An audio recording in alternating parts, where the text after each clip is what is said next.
What's up, Fred? What's going on?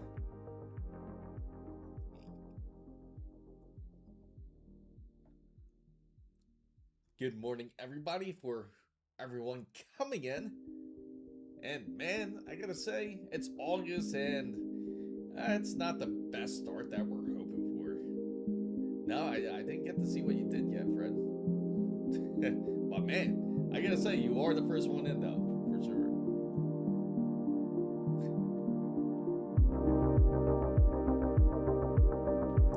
Let me know if the mic volume is perfect for you guys. If I need to tweak it a little bit louder, also let me know. I did some adjustments to it, so it might sound a bit lower than usual.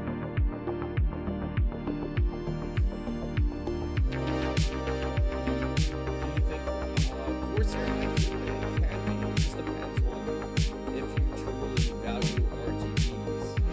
You can also use it for fan adjustments. Yeah. They also have their fair share of issues as well. Especially I've been hoping that they release the Maker 6 version 6 soon. Thank you. Thank you, Tina. Thank you for letting everybody know. Without further ado, let's go ahead and get started because we certainly do have a lot to talk about. What's up, fan band? What's up, guys? It is a wonderful and beautiful Saturday, whether it's the morning, afternoon, or the evening, depending where you're across the world. And I do want to talk about AMD and NVIDIA. It seems that both companies, are planning to have price increases to their GPUs. Now, originally it was just NVIDIA that was going to be it was pretty much rumored as it was, especially over in Asia, that they were planning to raise up pricing between 20 to 30%. AMD, they want to push their pricing up roughly about 10%. And I will get into explaining into that in just a bit. So anything RGB, I let Signal RGB handle, and it is free. That is true. Signal RGB is free, and they also do have a subscription-based option as well. If you choose the subscription-based option, of course, you get more value out of the program if you do like Signal RGB. So Mike says this might be a stupid question, but for Skyrim, have mods that help with scripts, bloats, and FPS drops? Is there software that does anything to help the computer run smoother? Not necessarily, but for Skyrim, and especially the mods, you just want to make sure that you have the correct mods pretty much being used in Skyrim. As you know, some mods could cancel out other mods, or it might not run efficiently if you have two certain mods that might conflict with each other.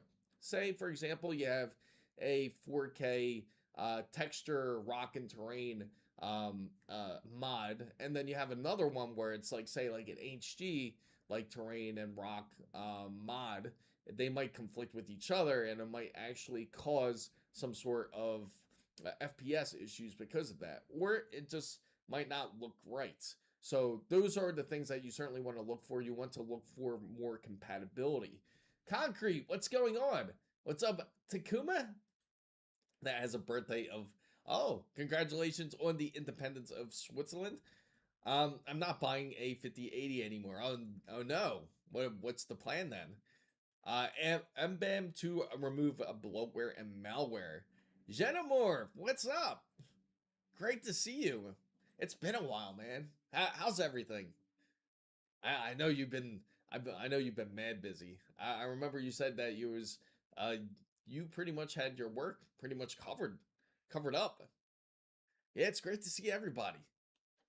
But yeah, so everything that's going on when it comes to AMD and NVIDIA, it seems like the pricing is going to be adjusted, and if it not already. Now, originally I thought they were going to push it off to Q3, but some price adjustments has been shown. I mean, like as soon as yesterday, I saw a Best Buy price increase for the Astro RTX 5080. It's pushed over $2,000. You're looking at $2,200 if you want a RTX 5080, which is quite ridiculous. Takuma shared his screenshot, and it's just insane of the list of 5090s, how expensive it truly is. So Fred says, I might just settle with a RTX 5070 Ti. If someone trades me for my 4080 Super, maybe a little cash on top. Yeah, that might be the best bet if you want to go to the 5070 Ti. Now, when it comes to performance level, don't expect like a huge performance increase since it's going to be a lot more software based, especially when it is going to be on the RTX 50 series. We were actually speaking a little bit of this a bit earlier on Wednesday, how we were talking about the true gain of FPS is no longer from the actual rasterization or from raw rasterization, but rather it's going to be based on MFG or multi-frame gen. So Jenamore says, yeah, all good except for my ID and everything that was in my wallet because I lost it somewhere a week ago. It's my birthday today, so happy birthday, everybody! Say happy birthday to Xenomorph. Man, I gotta get a birthday sound effect ready for you guys. But happy birthday, Geno. I just want the lanes. Is it worth it? Um, you just want the lanes out the RTX. Oh, you mean you're moving up? You mean you're upgrading to a different platform? If you do, it can be worth it. It just depends on what the usage is planned for.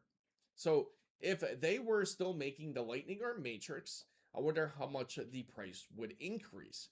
It it would be quite expensive. I mean, as we all know, the Lightning when it debuted was roughly about 6,000, a little bit over 6,000. It was like around, I believe, as high as $6,700. So you're looking at a 20 to 30% price increase. So you do 20 to 30% roughly on top of that, and you would get pretty much your number. So if we were to increase, just say at the minimum of a Lightning, just say we went to the lowest amount. Say if we saw one for a really good deal for say 6,100, then roughly you would see like a good $1,000 increase. So it's like about $1,200 of an increase. So what is the raw raster power? Uh, the raw. So when it comes to rasterization, this is what GPUs use practically to render everything that you see in 3D. Now, that's true rasterization.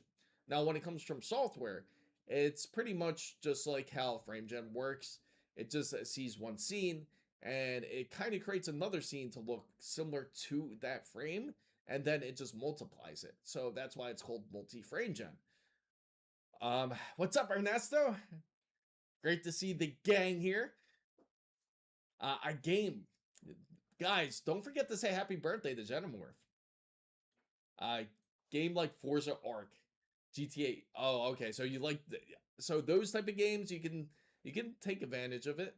But mostly that's going to be based on the GPU and the type of display that you're using. Yeah, sure. Feel free to shoot Genomorph, Mr. Rainbow. Man, everybody's up and ready today on this Saturday. That's awesome. So I noticed that the Intel B70 is still at $1,000. What is it good for? Oh, it's still a great GPU. It's great for those who are interested in things like LLMs. It's more of the GPU if you're interested in trying to take advantage or learn about like using more of AI or a local LLM. So a lot of those Intel GPUs are great for that because if you ever notice the ray tracing is not going to be great on it, so don't even really try to bother like gaming on them. So a bit late, I gave Assassin's Creed Odyssey a shot. I really like it so far. Only issue that I have everything on Ultra, of course, which should even sweat my PC. For some reason, my fans are on max RPM.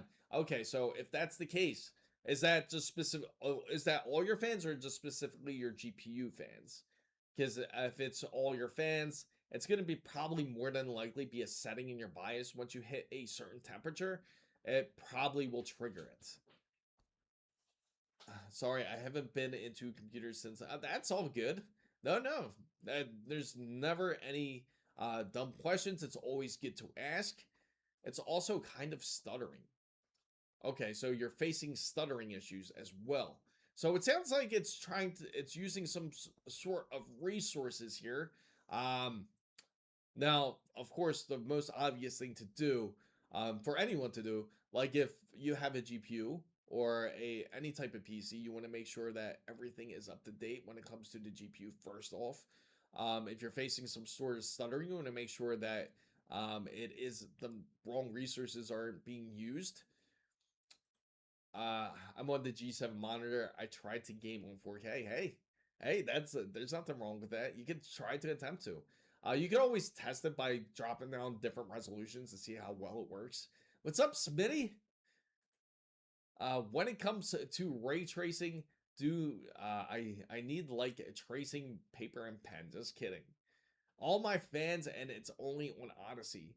Oh, okay. So it's only so it sounds like more than likely it's got to be Odyssey specifically. What I would do is to check out these settings and see exactly what's being used. Now, a lot of games, when you do adjust or modify any of the settings, you want to make sure to see how much of the VRAM is being used. It'll give you an indicator. Most games will, and just let you know exactly what the resources are being used for. Now, to properly diagnose it, you want to make sure to kind of test it first. Just drop the settings just a hair. Like, say you have everything on ultra settings, you want to drop it back to say like very high settings and see if the stuttering continues. If it does, you'll have an indication.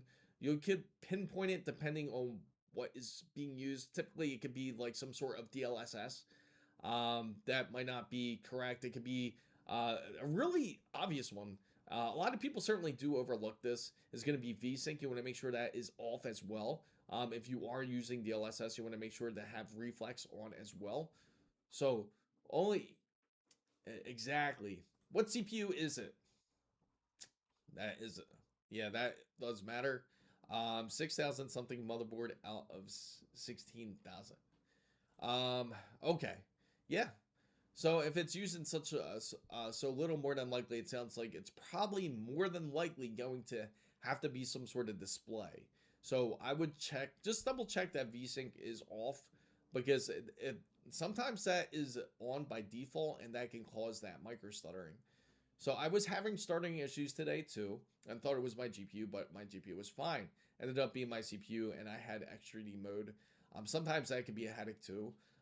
If when and like for example when Battlefield 6 first came out, there was a large issue where it just would not use the correct cores. It would end up using the non-V cores, the non-V cores practically. So it would end up parking on the wrong CCD, and instead it would be using the non V cores. You would have to manually switch it over for it to work properly, but of course, over time, it certainly has fixed the issue. So, well, Battlefield has fixed the issue since then.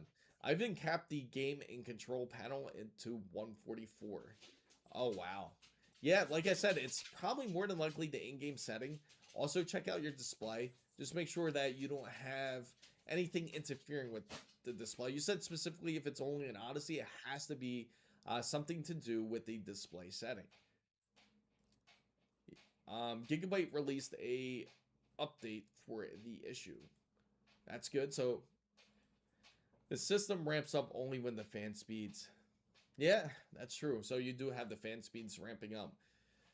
So you have to figure out exactly what scene that is too, and see, check out, try to record exactly your, usually cap frame X, capture that frame, and it will give you an idea of what resources are being used then. And then you can have an idea if any improper usage is, especially for, like, say, if it's using the processor or overusing the processor, then it could just be something as small as a tweak that you might have to do. So I noticed on Micro Center the RX 9070 XT is $669. I'm thinking it is close to the RTX 5070 Ti equivalent. It is. And if you were to place a 5070 Ti next to a RX 9070 XT, they're pretty much neck and neck. They're pretty much going to be, they pretty much compete in every type of game. Now, if the game is more optimized for AMD, it would obviously work better for the RX 9070 XT. Now, the games, if it's optimized for NVIDIA, it's going to work a bit better with NVIDIA. So, I think I'll just won't bother with it anymore. The temps are completely normal. Okay. If it bothers you, it doesn't hurt to check it. Always feel free to post up your Capframe X stats onto Discord. Really easy to do. Typically, you'll hit the F11 button and it'll kind of screen record it, but they'll only screen record the FPS and just let you know what type of resources are being used. Feel free to screenshot your settings and send it to Discord, and we can try to figure it out from there as well.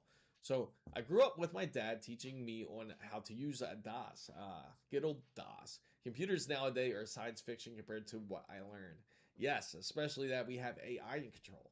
So the BIOS for my motherboard, an Oris. So you can, yeah. Feel free to ask Takuma. He's awesome. He's also willing to help out. AMD, yeah, it seems like it. I was really excited to check out the stats to see how much more AMD users that there are in July. But of course, it's still really early. Steam hardware has not yet released any of their stats when it comes to their surveys. So I'm waiting for that stat to come out, and I'll definitely update you guys as soon as I get the information. As you guys know, or follow me on X as well, I will update you guys on there, and I will let you know what the numbers look like, especially for AMD's RX 9070 XT or the 9060 XT, and how much users we have for AMD. So there's a video where they test 40 something games with the 5070 Ti versus the 9070 XT. 5070 Ti averages 3 FPS more. I think it was hardware unboxed. Okay. Yeah, I mean, we could even do a video ourselves to kind of test it. I was thinking of doing something like that with the 5070 Ti and the 9070 XT. Run it with similar hardware practically, and run some modern games. Do like updated video and see how well it runs then. So I have a 9070 XT, and I'm happy with how it is. I'm glad you are. How much would it take to cost to make a Steam machine equivalent? Honestly, it's not as expensive as many people thought. Some people felt like that the Steam machine build that we did was a bit overshot, but let me share the browser with you guys. Some people thought the Steam machine build that we did was like pretty much like overkill, but technically some of the stuff we did end up luckily were gifted by some of the companies such as Noctua. They sent us the wonderful 360 AIO we put into the PC. But even if you calculate the actual cost to do that Steam machine build, we only spent altogether, and this includes the AIO, about $1,600. So it's not really a lot of money. So technically, you can get an air cooler, and it would dramatically drop the cost then, and it'd be closer to about $1,300. And then even if you didn't chose not to get the Noctua fans, and you chose to use the original case fans, that would also drop down the price like another $60, and you'd be a lot closer to 12, like 1220 roughly. So you could honestly do a Steam machine build for a excellent price.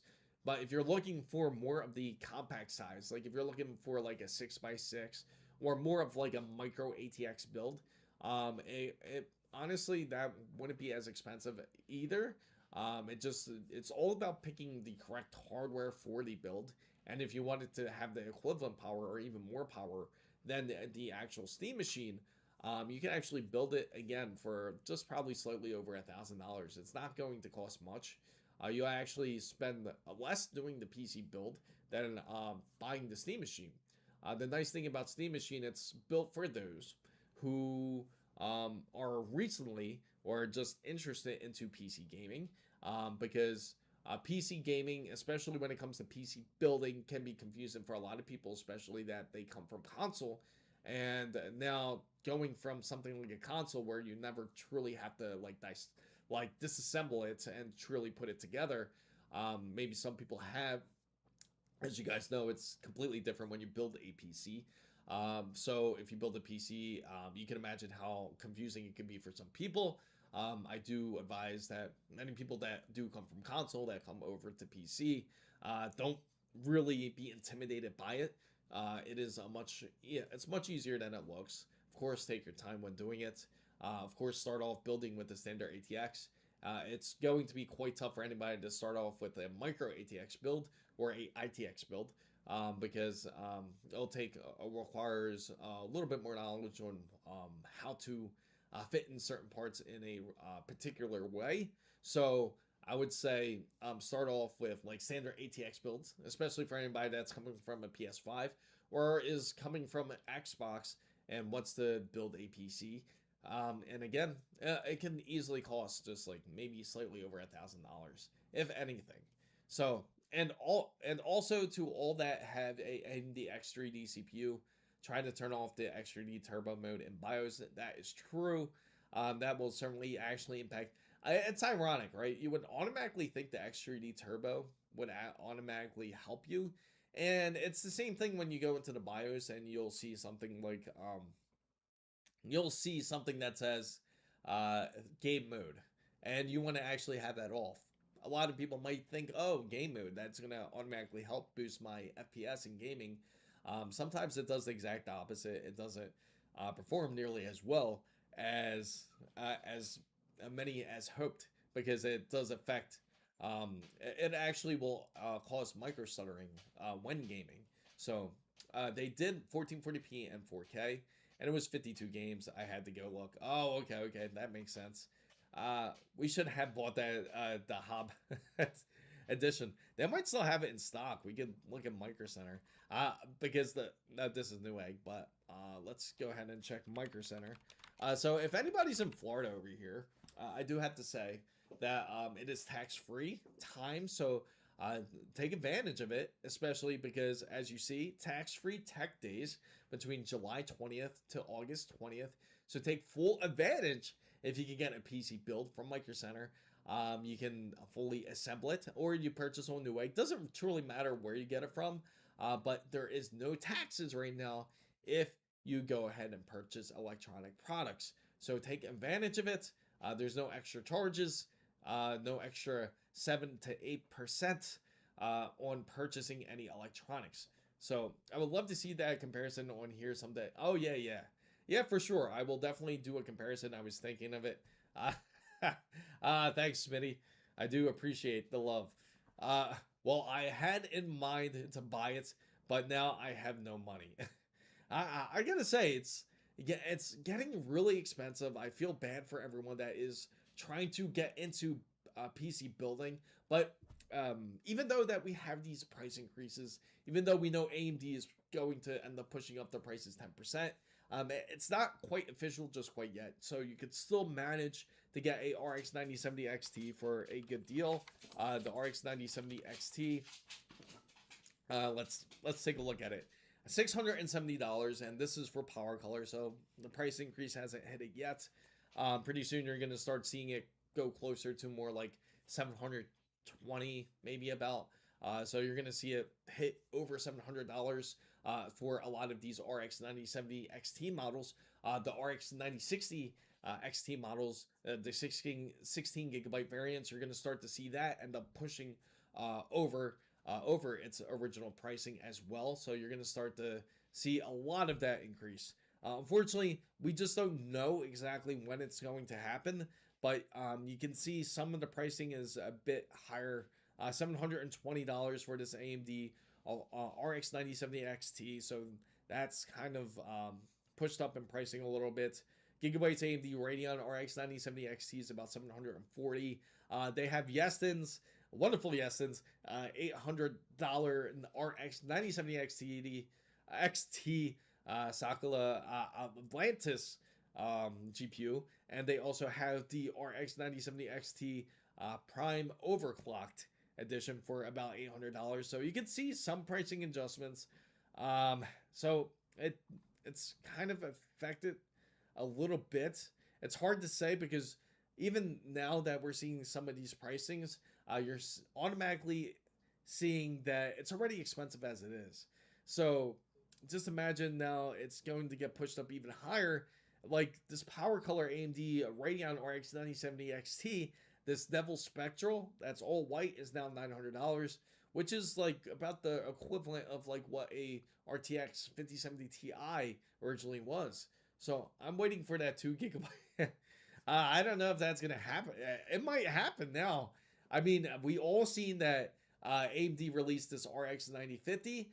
There was certainly a lot of opinions on it, and unfortunately, it's a lot worse. than what it seems to be. I'll actually share it with you. I'll scroll down a bit further down here, and here are some of the numbers where it looks compared to next to a RTX 5050. Now, next to a RTX 5050, this is Final Fantasy 16. Now, these are benchmark scores. So this is all benchmark scores off of that benchmark. So it's 8,136. Then the highest score they managed to get was 12,895. These also stand for different resolutions. The gray is going to be based off of HD. The black one is based off of 1440, and the purple is based on 4K. So you have the GeForce RTX 5050, which outscores it, and the pricing isn't truly that much difference between the two. Now, between the two, I can certainly say that the RTX 5050 is only like $30 more. It's not that much more, like $20 to $30 more, and it outperforms it quite a bit. You get 15,847, which is really good for Final Fantasy 15. 10,059 is very high settings. 5,102 is decent. Of course, with these type of cards, don't expect 4K performance especially for something like a 5050. We will be forced to order from now on Temu. Yes, if anything, everyone's gonna have Temu PC builds, and it's not going to look that great. Again, here goes some more performance levels here. 147 frames, 147.1 frames, maybe 4K images. Yes, yeah, maybe. You probably end up getting more of a slideshow than anything. So picking between the 9050 and the 5050, it's in my name, so I'm a bit biased. I certainly can. I get it. I get it. But I can certainly say that if you are comparing pricing, and what certainly hurts this when it comes to AMD's RX 9050 is technically you can end up purchasing a cheaper GPU. We talked about purchasing a GTX 1060 even, which is still much cheaper. You can purchase it for half the price. Even though that NVIDIA does not update its current drivers, all they have left is really legacy drivers of the GTX 1060, it would still perform really well compared to something like the RX 9050. Now, what RX 9050 has the advantage of is that you're going to be able to easily use FSR4. And that's going to be the big selling point when it comes to a lot more of these budget cards. So sometimes if you take a look at some of the newer cards, for example, the RTX 5050, the RX 9050, you have these two cards that are going to be budget cards, but the reason why they're budget is not because they're better in rasterization than their older products, but the fact that you can take advantage of the newer software when it comes to the GPU. You can take advantage of FSR4. You can take advantage of multi-frame gen when it comes to NVIDIA and DLSS4. And it's not going to be exact. It's not going to be like a large improvement in that sense, but it's going to be kind of like more like the entry level improvement when it comes to the software side. Amir, what's up? Yeah, I'm definitely feeling much better. I'm definitely clearing up. But man, I gotta say, it was really sticking to me. I just did not want to let go. Like having the wonderful, getting through the whole mucus stage is not fun. So, I mean, at that point, just buy a 770 or exactly. Thank you, Xenomorph. We actually spoke about this. We were saying get a Battle Mage. The Battle Mage cards are actually great, and they're again not that much more. You can get a B580 by ASRock Challenger, and it's 12 gigabytes of G6, $310. So it's literally only $10 more. You get a much better card. This is great for those who want to play games like Counter-Strike 2, or you want to play games like Fortnite. Games that are not going to be that demanding when it comes to a video card. What's up, Z-Man? It's a fine line, but better to spend on the CPU or GPU for gaming apps. Yeah, so I would say it's better to purchase the GPU. Always is better to purchase the GPU over the CPU. The CPU is, of course, can help, especially nowadays when you have Unreal Engine 5. And it just depends on the level of gaming that you do. If you play a lot of Unreal Engine titles, then yes, you want to try to get a decent, you want to have a decent combination, because Unreal Engine will require more multi-cores, and I'm afraid to see what Unreal Engine 6 will have to feature. But the fact that if you play most games, you can get away with just a really good GPU, and you'll be pretty much good to go. So yeah, I know a few people that need this. Uh, there, and I gotta say, after everything that AMD has pretty much pulled, everything that NVIDIA has pulled, it truly makes me want to be able to pull in a ASRock card just like this, and see how well it performs, especially next to something like a 9050. I think that comparison would be fair for a lot of PC builders out there that would are looking at these cards, because most people might be playing on something that has just like a standard HD monitor, and that's perfectly acceptably fine. But um, you have to really look compared to the pricing side of everything. You get 12 gigabytes versus 8 gigabytes.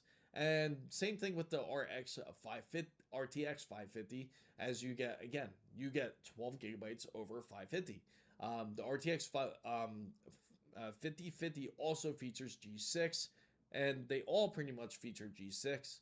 Um, so, yes, always prioritize the GPU, yes. Uh, yeah, yeah, they do. So, we won't see Unreal Engine. Excuse me. We won't see Unreal Engine 6 until the new generation, I believe. Like, well, until we see PlayStation 6, until we see the new generation Xbox Helix, I think that's when they'll start really pushing it out. We need data center to stop sloppifying. Yes, I know. That's definitely a big issue, and that's mainly why a lot of the pricing is increased. I don't think anybody's certainly surprised about the price increases. I think people are just getting tired of the price increasing, is the true answer here. The word underrated, really, yes. I mean, like, if it's not just underrated, it's underrated with all caps lock. It's a true underrated GPU. And I'm you know what? I'm glad this kind of happened with AMD with the RX 9050. I'm glad that this happened with the RTX 5050, because now this kind of puts Intel back into the spotlight again. And it's not going to make Intel look so crazy anymore. It's almost like they had this foresight that nobody ever saw, that that something like this truly can happen. Like, what if hardware does end up getting more expensive? What if memory gets more expensive than what it is now? And these companies like SK Hynix, Samsung, they all pretty much said that the pricing for the whole memory is not just going to improve, not even into 2028. You have SK Hynix where they said that the pricing is going to continue to increase all the way into 2030. And then from there, everything will be fine and dandy. But we all know that this is all based on what companies said.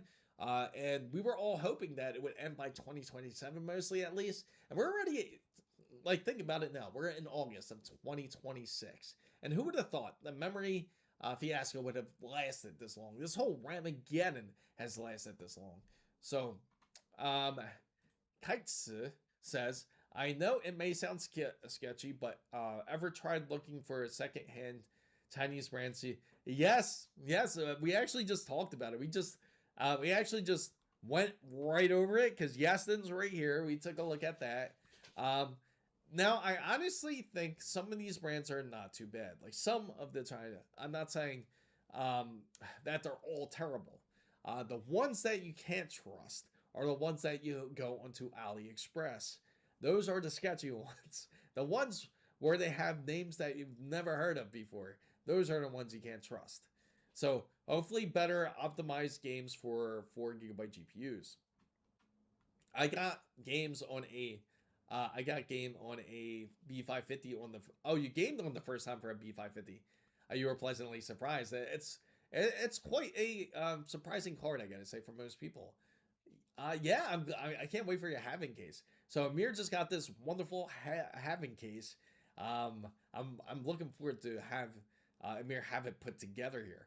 So Fred says, "Well, what I don't want to see is computers start turning from how far it works, how everything was mechanical, and like sports was all about like leverage and stuff like that, nothing electrical." What's up, Wasabi? Great to see you. And also Chris updates on the series new APO. Oh, nice, nice. I'm doing great. Wasabi, how's everything? Hopefully, work's been great with you. Xenomorph. Oh my God, I forgot to mention something. So my girl. Oh, she moved. She brought her PC. She has a 6th to 7th gen i5 DDR3. Oh wow, that's a throwback one. There's nothing wrong with it. Oh, thanks for sharing that, Amir. So if anybody has an Intel CPU, there has been a update, and thank you for sharing this. I will definitely share this one on X as well. It's got grit too. I have no idea how she played. That's funny. Hey, I mean, you'd be surprised. Some of these games can run really well. I mean, if it runs on a ASUS ROG Xbox Ally, or even the standard ROG Ally, I can see it running on some older hardware as well. It's just about really truly the settings on how you have it. As long as you buy Yes and Colorful, yeah, those cards aren't bad. Sapphire isn't too bad. There's certain brands that you can certainly go with. I would say are not that bad. So I don't want to see computers. Oh, okay, to everything mechanical. I see what you're saying. You don't want to see. Hey, they're trying it. They want everybody to join NVIDIA's pretty much the NVIDIA cloud, so to say. The NVIDIA Now, the GeForce Now. You don't even have to buy. You don't even have to buy. You can buy a game, and as long as if you buy a game, you get 12 months of the GeForce Now. And it seems like a lot more companies are pushing to that. I mean, you look at PlayStation, how they're going with digital products as well. Um, the girlfriend has aura power runs every game, even the most. No, that's insane. It's funny though, and now list. Hate waking up to higher prices, but I can't sleep till 2030. Wouldn't it be nice if we could just have a hibernation mode, just have a switch on, and just sleep until these prices go away? Make it seem like oh, one bad nightmare. So, water cooling. Okay? So if this is the case, I'll share the case that Amir has. It's a really nice case, in fact. Let's go here. And this is it. If you ever seen these cases, they're quite modifiable. And I love how a lot of the new cases they all feature pretty much GPU stands. A lot of the newer cases do. So you don't have to use the GPU bracket that comes with the GPU anymore. But this is actually a really nice case. And take a look at all that airflow, man. You could get some really nice airflow through this. And I would expect really good temperatures out of this. I just love the flexibility, and it even has like the removable fan ports here. Like you could actually, like everything you can is pretty much like taken apart. It's almost like a Lego piece, like when you take a look at this case here. So I don't trust green clouds. They stay uh, on a good deal for anyone in the UK. So you hear that? So Amir is sharing that this case as it is currently 171 pounds. So Amir, I know it's pretty wild. Where's my 5.25 drive bays? Oh, they got to be on here. You got to have them on here. I'm pretty sure there's a slot for them for those those 5.25 drives here. Let's see, right here on the side. You got to set them up. You got to set them up vertically instead. That's what you have to do. You got to set it up vertically. It's on the out. Yes, right here. I figured I'd share it for you, Amir. But yeah, you set it up vertically. That's pretty cool. So you can do it if you wanted to. Yeah, it's nice though. I like it. You can even there do 120 to 140. Yeah, I mean, this is plenty of airflow for most people that have a case just like this. This is a really wonderful case, actually. I love it. I can't wait to see you put it together. Has it shipped out already? You know when it's coming in? It's true, Xbox does have cloud too for casual gamers. Intense games and wouldn't work, but also the big tech companies could decide on when your hardware is obsolete. That's true. It all they could pretty much demand at will and just pretty much. And you know who it's also based off of too? It's also based off of game developers as well. I mean, just think of uh, when they develop a game, they can be putting it onto something like RTX 5090, but the majority of people are not going to have RTX 5090 to game on, and then it's going to be optimized for that GPU. And once they release it, then it's going to run like complete crap on every other system because they only played on one GPU. Tuesday, nice. That's pretty quick, actually. I'm not seeing anything in the description. Ah, okay. You need something for your Blu-ray drive. Oh, you mean that? Yeah. For something like that, you would have to definitely modify it yourself. Unfortunately, there's not a lot of new cases where they have the optical drives you can add in, but you can modify yourself if you wanted to, like cut out your own bay. I know it's a little bit more work, but it could be done. If we switch to cloud gaming, that is an absolute gut punch to competitive gamers. Of course, it would be. You know how bad the input delay would be if that's the case. And I was telling everybody, like when I went to CES and tried out this whole cloud gaming, and they really wanted to introduce it because they wanted to put everything into this cloud gaming. It just wasn't the same. And it wasn't even anything crazy demanding. It was just a single player game. I think it was Tetria that I was playing, and when they actually loaded it in, it was actually buffering pretty bad. And what they told me was that that it usually doesn't do this. It usually doesn't buffer this bad, but in reality, you can easily run into buffering issues. It can happen to a lot of people, especially if you have something more locally, like something like cable. If everyone's using Comcast, for example, or if you're using Spectrum or any type of cable network out there. Parts of what make PCs owning hardware, I don't want the future to be rent your performance to the cloud. Give me a powerful CPU. Exactly. And that was the whole purpose of it. The whole purpose of building your own PC is pretty much having your freedom of doing what you would like and the easy maintenance to it. To if you build a decent PC, for example, if the GPU starts to get a bit older, all you have to do is swap out the GPU and you're pretty much good to go. If your CPU gets a little out of date, no problem. I could go ahead and upgrade the CPU and I'm good to go. What's up, Southstar? How's everything? Um, Fantex still sells cases with DVD. Oh yeah, yeah. There you go. Fantex is actually a really good company too. Even Takuma's case, he has a really nice case, and that's based on Fantex. And but yeah, they're a decent choice to go if you want to go with Fantex. Actually, let's go on their website real quick.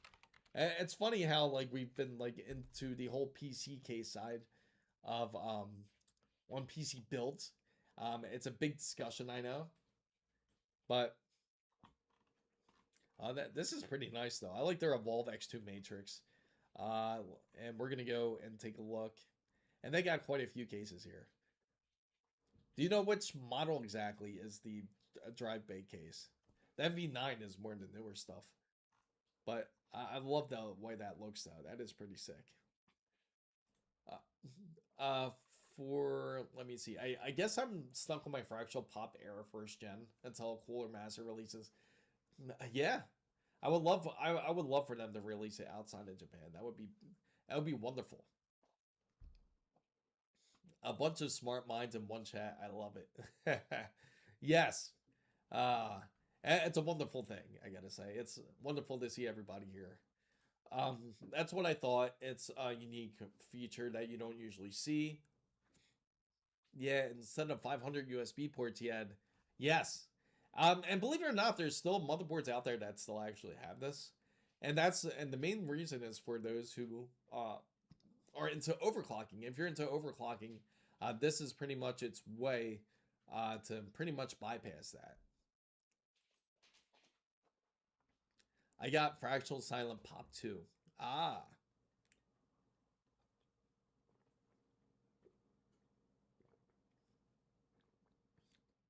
I'm going from the MV9 to Haven HS420. Nice. And the faint. Okay, so we can look for it. And was it the Pro? I'm gonna guess the Pro here. Yes, that was a good guess. That's it. And there it is. So for anybody that wants physical and truly misses physical optical drives, they still have them. Yes, this is pretty dope. I love it. And this is wonderful for anyone that wants to do like kind of like that, almost like that 2000s type of build. It can be done and on a modern day PC. Oh yeah, yeah. Good time. Tell me about it. Like when you see this, you automatically think of like one of your old builds. Like I love my like as you guys know, I love my Devil's Canyon build so much that this makes me automatically think of that. And the old 980 Ti that I had with it, but that was on a Cooler Master build. I had a Cooler Master case for that. That was the half build. As you guys seen, that's the one that I posted up on YouTube. But yeah, this is a wonderful build for anyone that wants to do something a bit more retro. This case just needs to be a very small on the side to look. Yeah, that's true. My first game I played on PC outside of school was Ages of Empires. Halo Arcanium was a great game install with the disc and GeForce. Yes, yeah, that sounds about right. That sounds about right there. Yeah, that's true. Silverstone does have those retro cases too. That's a good point. You just reminded me. Micro Center actually has them too as well. Let me see.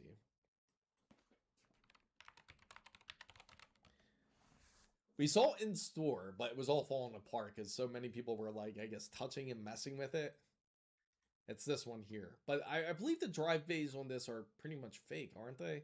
But yeah, you can install real drives. It looks like there you go. I think, but you can knock out like the fake ones right here. Those aren't the real stuff, um, but yeah, this is another case actually. That's a good point.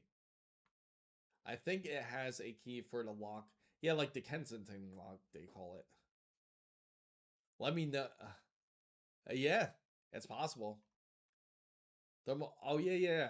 That's getting more and more popular. It seems more and more people are interested in getting Thermal Grizzly's WireView Pro 2. Let me see if they have it here. I wonder if they have it in store here. Yes, they do. They have two in stock. So they have the normal one and they also have the reverse one. So has anybody actually went ahead and actually bought one? I know Amir has bought his. He says it's quite incredible. This would certainly be a worthy purchase for anybody out there that is looking to know. Yeah, will be held on Saturday. Nice, nice. Thank you for letting everybody know.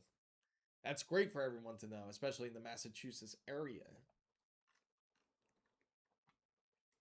Speaking of Wonder, how's the? Oh, it's doing great. It's doing really good. I'm impressed with the performance. And of course, the members, I'm going to make a video for you guys a little bit later. I'll be like pretty much like a short to update you guys. Or in fact, I might actually go live with you guys for a little bit. Depending on timing. Because I forgot.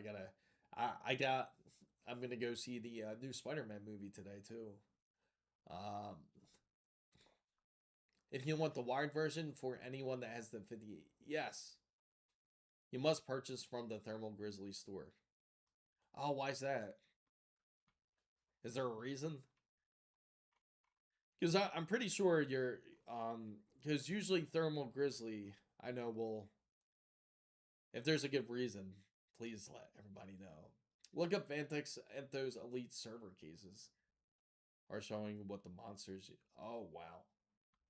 I'll definitely take a look at that. Let me see. You said the server elite. Let me see. Elite server. Need something to look nice for a while. What's the temperature there? It's 40. Oh, really?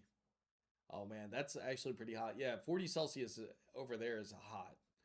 Right now here it's I think it's probably 80, 89, which is closer to probably like 28 Celsius. Uh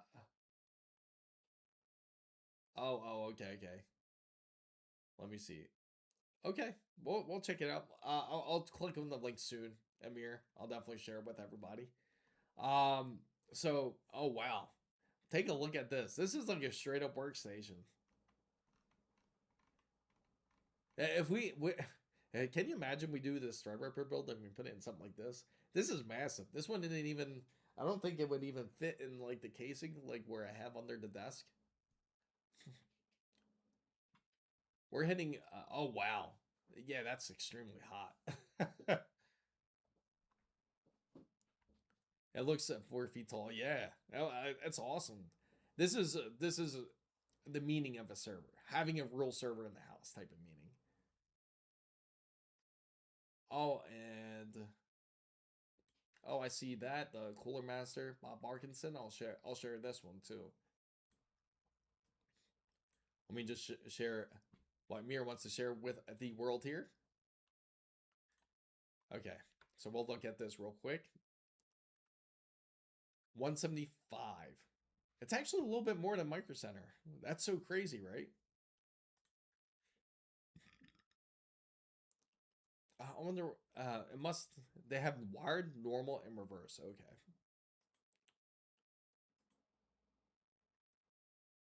Aha.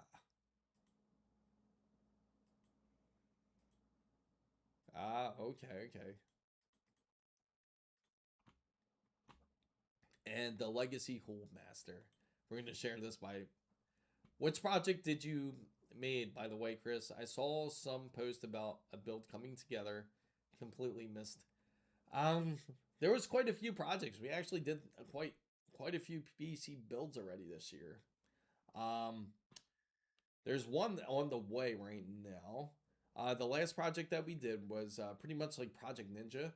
And Project Ninja was that Steam build. It was all Noctua, practically.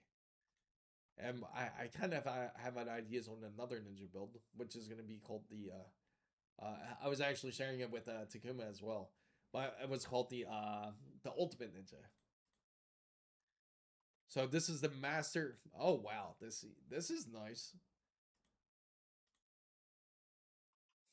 I should really reach out to Cooler Master and see what they say if they plan on bringing this to the states. This is actually a nice case. Kind of, kind of. I'm surprised. They would have killed it with the name like something like Cyclops, because that would be like the perfect name for this. Don't forget, yes, we can't forget about a build like that. That could possibly be coming real soon. But the Micro Center V1s don't fit with the normal FE cards. Okay, okay. Yeah, because they only have two categories at Micro Center. They only have the normal, and they only have reverse. They don't have the what's the other one they call? Let me go back here real quick. Wired. That's the only other one they don't have is wired.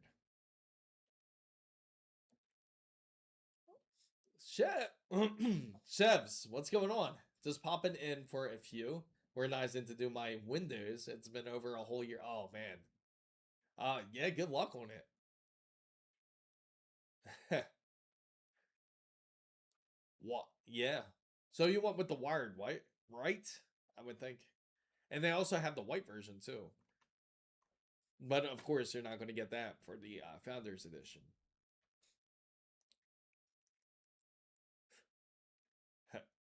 Yeah, that's pretty. That's the Project Waifu, right, Takuma?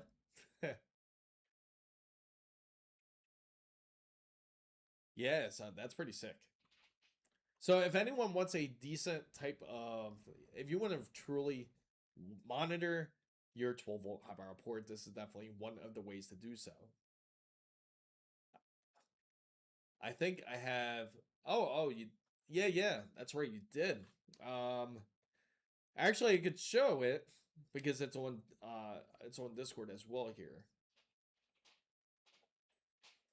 Let me see. Oh, there we go. He actually just sent his. This is Amir's right now, and I'm going to share Discord with you guys, so you guys can definitely check it out. Right there. This is his build. Pretty nice, and here's the wire view right there.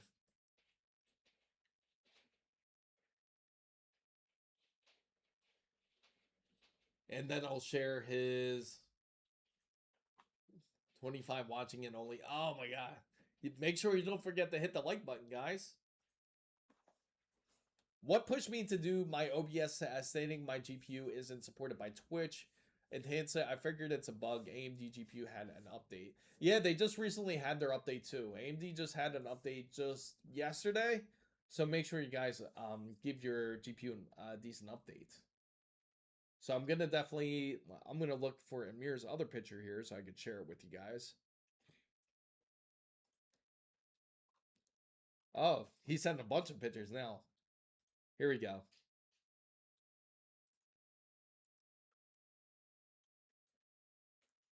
AMD, yes. Be right back, guys.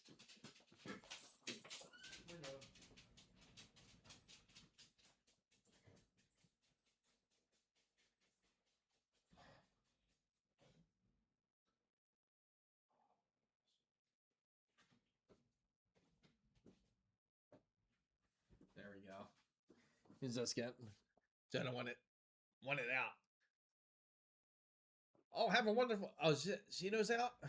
All right, I got some stuff. Oh man. All right, have a wonderful weekend. I reversed it. Seems to be the same instead of fixing it. Is there a PSU with the built-in wire view or something similar? That GPU looks like it was made especially for that case. Quality build right there. Yeah. And he's about to throw it into a whole nother case. That's going to be awesome. And that's the Founders Edition. Man, he had this for a while, man. And this is a hard piece to get to. That's awesome that he was able to get his hands on it. But man, that it looks clean. Love how that looks. If I download more RAM twice, will it increase my RAM once or twice? Oh, it'll definitely increase it. I'll increase it at least twice more. So, and just in case if you guys need to, just make sure we download some RAM here. And I'm going to show you guys exactly how you do so. Yeah, it's a beautiful build, I got to say, in just a bit. And that's how the kit comes in. And again, guys, he got the wired version.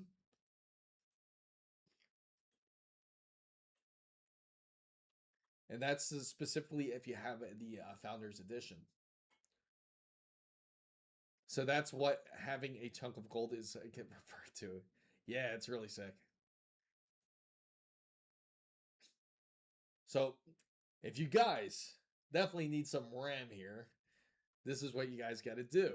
You got to go to download more RAM as it easily installs some RAM. Because we're getting into the day and age where RAM is expensive. It's completely free. And here are some wonderful verified reviews here.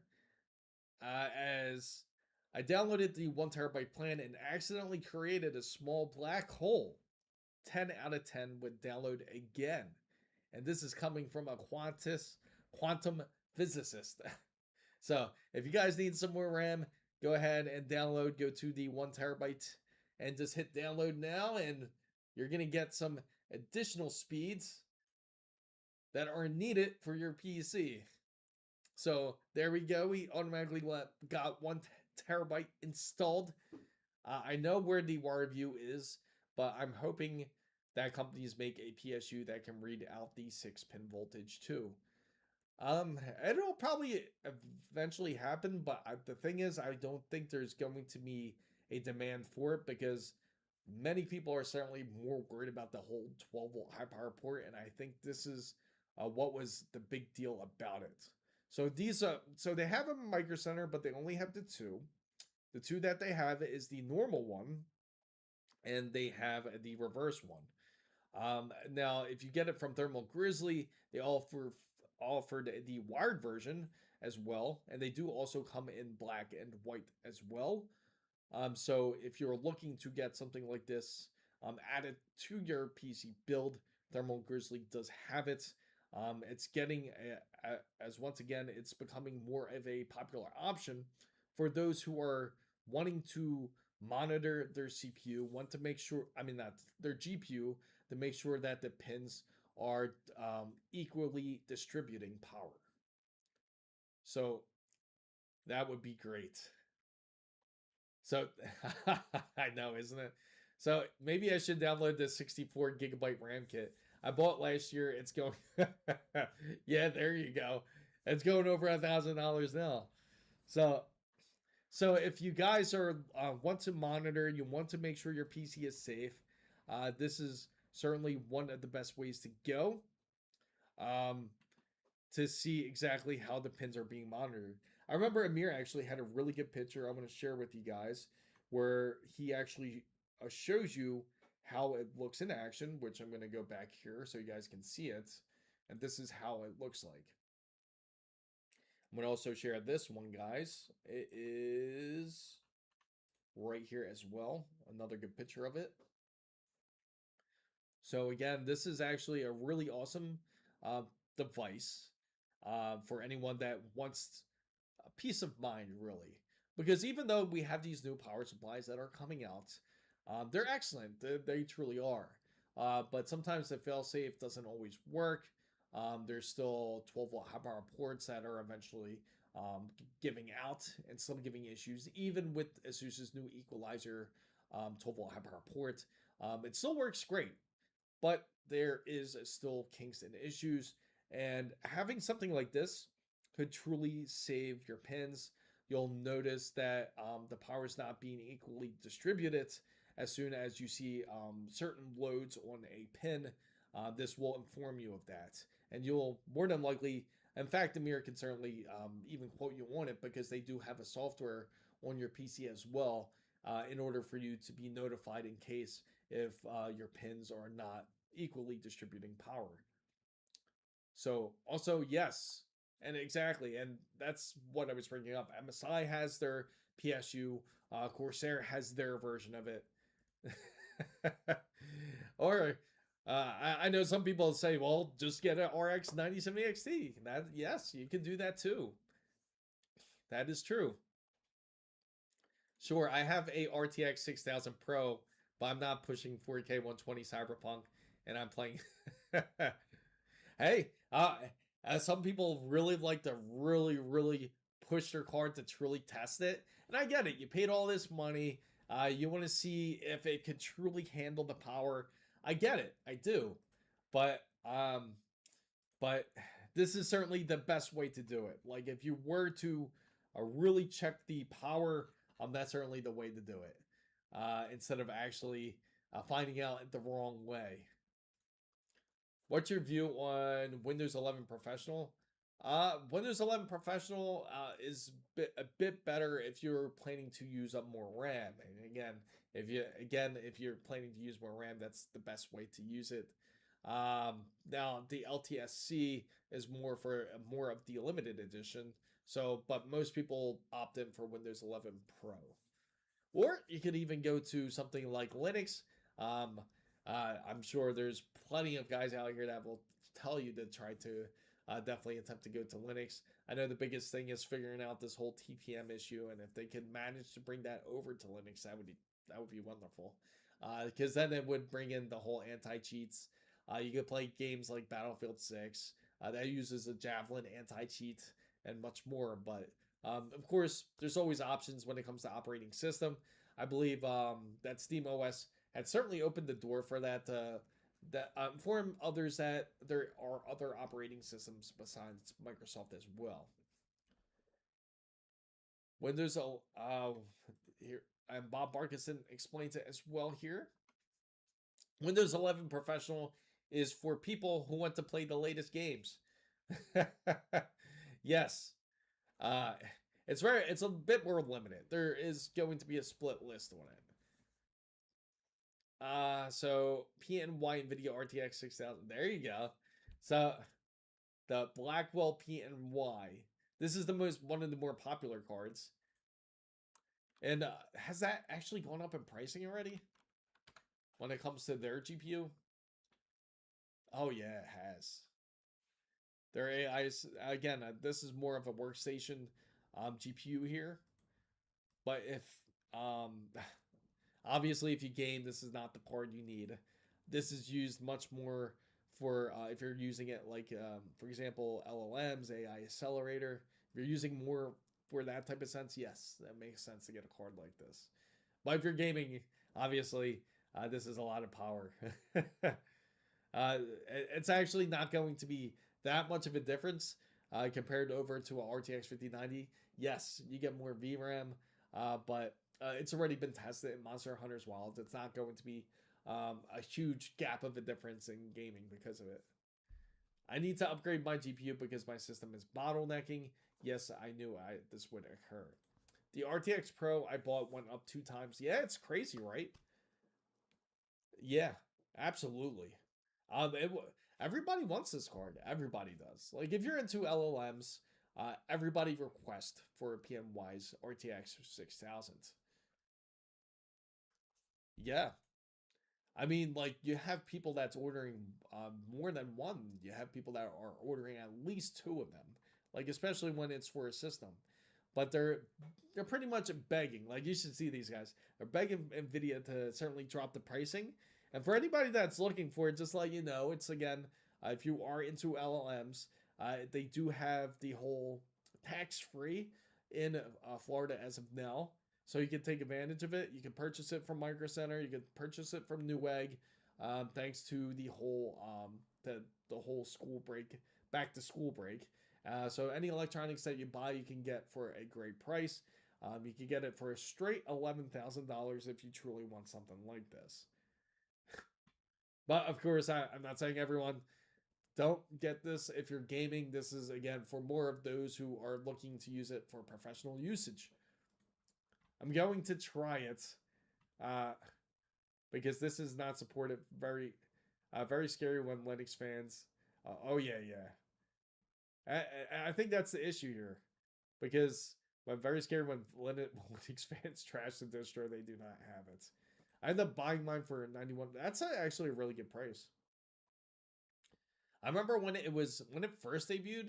I believe wasn't it about it wasn't that badly priced actually. I believe it was 8,000. I remember when they first released it was about $8,000. The RTX Pro 6000 DLSS absolutely is. It's got to be. It's got to be.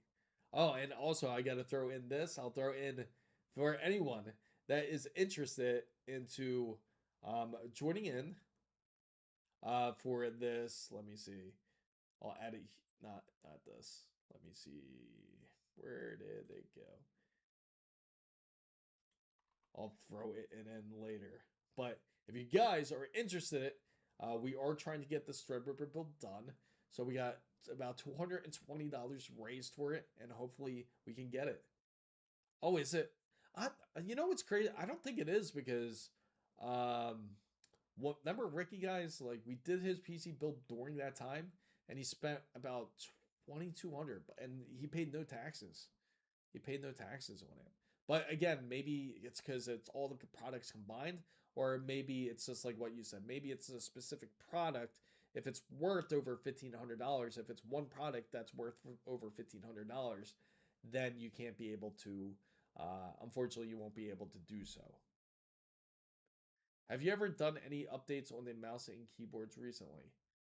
Yeah, I mean, as long as the software is provided, yes, you can update it. What's that? The Hose Ace 68 keyboard, 8,000 polling rate. It installs. It comes installed with 1,000 hertz, so I put it onto 8,000 to 16. Oh, that's pretty dope. that you were able to clarify. There are 3 versions of the Pro 6000.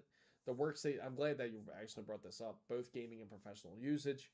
And the Max Q, yes, they do have the Max. That's the one that's even more expensive. That is true. The Max Q, I'm glad he actually brought that up. I almost forgot to even bring that up.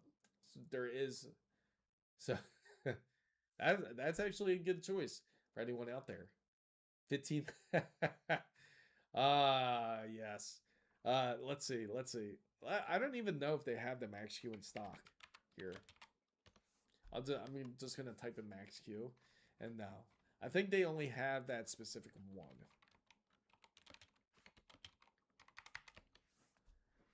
I think they only have that specific P and Y GPUs. Yeah, so they only have this.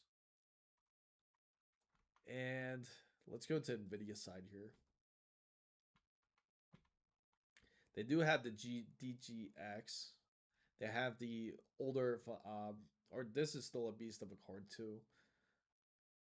You know, it's crazy to actually see that being priced so high too, because originally that was a bit lower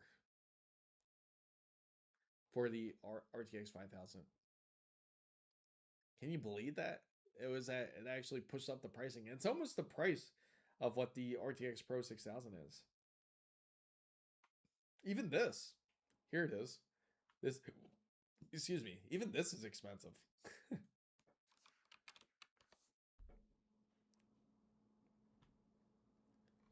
Huh. Oh, let me check something, guys. I just realized something here. Wonder why. Let me see. Did something must have went off here.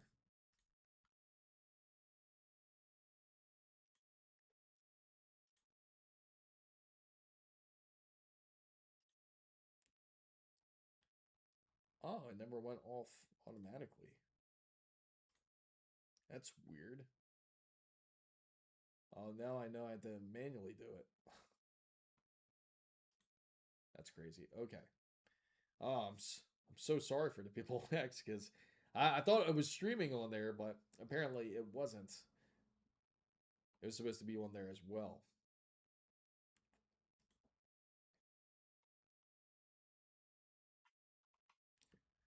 Okay. So yeah. So again, let me see.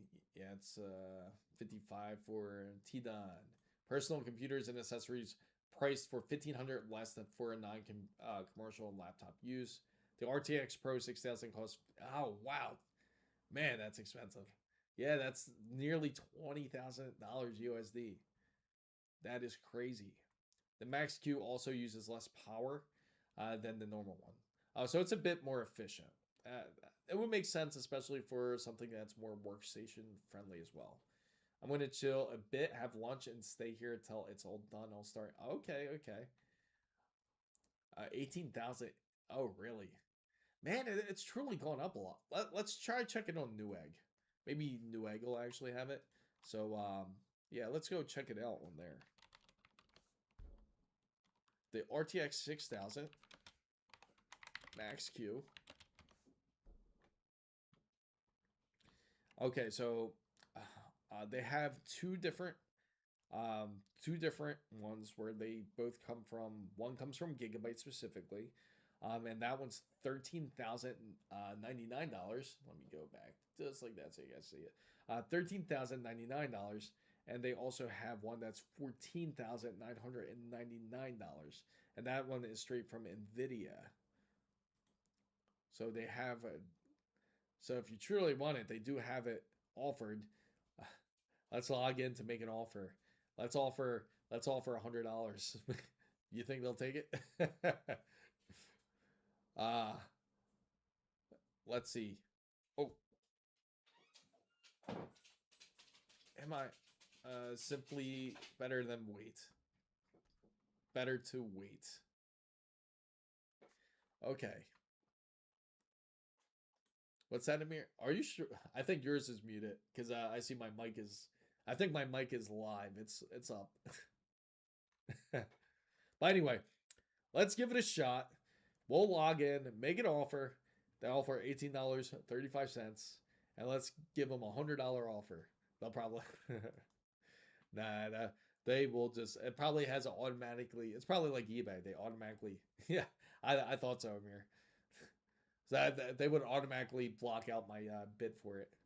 I saw it was 13 until you moved. I thought it was the cardboard. uh, unfortunately, I'm not on Temu. On Temu, they might have a $13 version, but unfortunately, on Newegg, they have the actual they have the actual real version. I have a feeling the RTX 1690 won't have. No. I truly believe the RTX 1690 might not even be that much of an increase. I think it's not even going to be barely over 32. Honestly, I think it'll push a bit closer to 36 gigabytes, if anything. Because I don't think they're going to use. I think now a lot of these manufacturers are going to value VRAM more than ever before. So if they do, when they do come out with their 1690, I think it'll be 36 gigabytes if they choose to go up, or they might stick to the same at 32 gigabytes. But the main thing is having fast enough VRAM speed in order for it to be able to process things like DLSS 5. So no way I'm cutting the grass. Yeah, you might as well just like cover yourself at that point. That's insanely hot. Uh Timu edition 2 gigabyte art. Yes, that sounds accurate. I hear it's possibly delayed.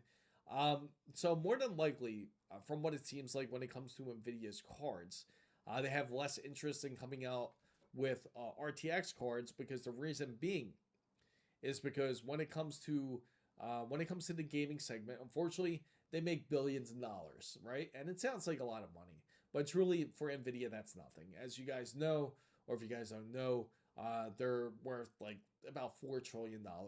This company.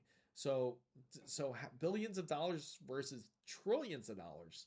Of course, Nvidia is going to be much more focused onto the AI segment more than anything. So that is the unfortunate case. Um, NVIDIA will be focused on the whole AI side as they will improve GPUs eventually, but they said within the next couple years. So again, 2028 is a very high possibility when we might see these new cards. But the good news, though, for anybody that is searching for a more improved card, um, well, technically it's just going to have more VRAM. The clock speeds are more than likely going to be the same. Is going to be the 50 Super Series, and I believe we will get a peak of that more than likely of CES of 2027. So Jamil says, "Hey Chris, do you have a cable management tutorial?" I've always thought about making a cable management tutorial. In fact, you know what's crazy? I haven't put out a poll, guys. I know I haven't seen Obsession. I heard it's really good though. But I'm gonna put out a poll for you guys. That's right, because I haven't put out a poll. Just with lights. If you guys would really want a cable management video, let me know. As we all know, not everyone is a fan of cable management. And if you want a cable management video, let me know. Would you like to see a cable? Would you like a cable management video on PCs? So I'm going to enable the poll for you guys. Feel free to vote. You just put 1 or 2. The funny thing is, I've always kind of like skipped over that because I know it's a very painful and slow process when it comes to cable management. I know not every I know not everybody likes to see cable management in action. So if you would like to see it, feel free. We can definitely do one. We can make it look super tight, super neat. Having case, and look at it, we are trying to sell me into getting a having case, and into doing the cable management video. Okay, so it seems like a big okay. So we could do something like that then. You guys definitely put me into the predicament. Of course, not everybody loves cable management, but it's definitely good to know, especially for new builders out there. Um, I'm sure some of you guys seen some of the guys on Discord that when they post their PC builds, they look like it got hit with a. It looks like it got hit with a bomb because it looks like the cables are everywhere. So,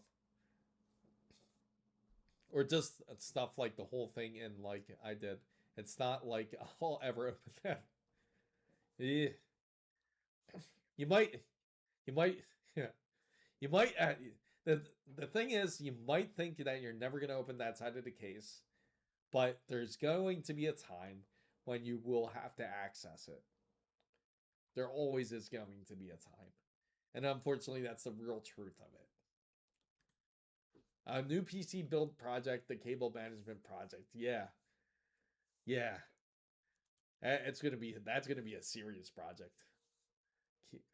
Oh yeah, you know IDE days were completely different. That was a very interesting time.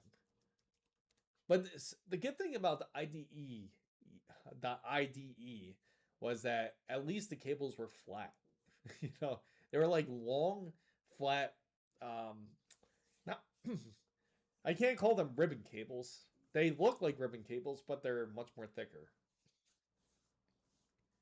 If you guys don't know what IDE cables, they look a bit more like this. I'll share it with you guys. IDE cables. Well, when it comes, yeah, yeah, that's it's never fun when you have to dig through that.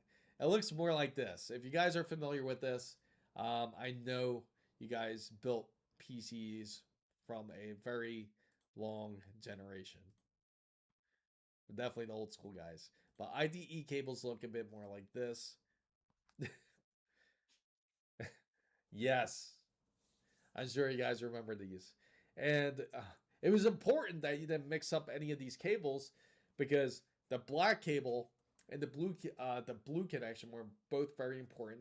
One was used primary and one was used for the slave. And if you mix them up, your PC wouldn't boot. And that was a very common issue, like when it came to IDEs. That's when I built computers. I hadn't built one in 20 years before. Yeah, yeah, it's pretty crazy, right? Like how much we changed. And then it went with so these specifically went into the hard drives, and that connected via motherboard. So that's how this would work. Yeah. So I'm sure that there's quite a few out there that definitely remember this cable. And then when things improved, when things gotten better, and we still use it to this day, is going to be the SATA cable, and that's what comes with the motherboards now. So instead of using the IDE cable, we would use this SATA cable of right here. This is what we use instead of using IDE. And this was like a game changer. Like everybody loved this, like when this released. And now we're using pretty much NVMe's mostly, where we just used the onboard motherboard for the SSDs. So I remember a rewrite CD was like, yeah, it was expensive. Ah, that has to be a joke, right? That has to be a joke. I don't think anybody, and I can say I like to get very particular and patient to do it, but I don't think it's truly like a pleasant experience. But it can be decent if you have decent cables. It's more frustrating if you use some really stiff cables, like from like Thermaltake or Corsair, the original stock cables. Then of course it's frustrating. Um, so when we do this whole cable management video, we'll probably do two separate versions. I think that would definitely be best. It would take me like 24 hours to burn one CD. You know what would suck is remember when you would burn a CD and when you think it's going to complete, for some reason there was always like a certain one that would burn, like a certain particular CDR that would burn, and eventually when you hit like the 74% mark, it would fail. and that would be the most annoying thing. And then you almost had this, you almost had this whole insanity to where you would kind of repeat it. You would just put a new blank CDR into the optical drive, thinking, oh, maybe it was just an error that time. And then you would do it again, and then it would fail again at 74%. And then you had to figure out what the issue was. And it was always something stupid. Like it was always something that wasn't supposed to be burned into the drive, and you're like, oh, this is why. And then it would actually burn. So I bought 2 times speed HP CD writer in 98. It was almost 1,000. That's crazy. It took like 30 minutes to record 650 megabytes, no buffer protection. If you open your computer, open an extra window. Yeah. And that's what I was talking about. That's certainly some of the experiences that we faced back then, especially when it came to burning disk. So back in 2000s, when my father had to choose whether to have a 500 gigabyte hard drive or better, or buy one more expensive 1 terabyte hard drive. Back then, those costed around $450. And now NVMe cards are part of the price. And therefore, there was a time, a buffer under run detection on first generation burners. You had to read the CD to make sure. Yes, I almost forgot all about that. That was certainly something that we had to do. I worked for a place called Copy Pro. I would test these machines and burning other people's CDs, so I would get a free one. It took about an hour because then we would have the best. That was like 98. I always loved the VGA and DVI cables more. It just felt more stable. A lot of people did, because when it came to, I mean, like we've all seen that legendary photo where there was a PC pretty much hanging off of that VGA wire inside of an office. But they were solid cables, because not only did they plug in like a HDMI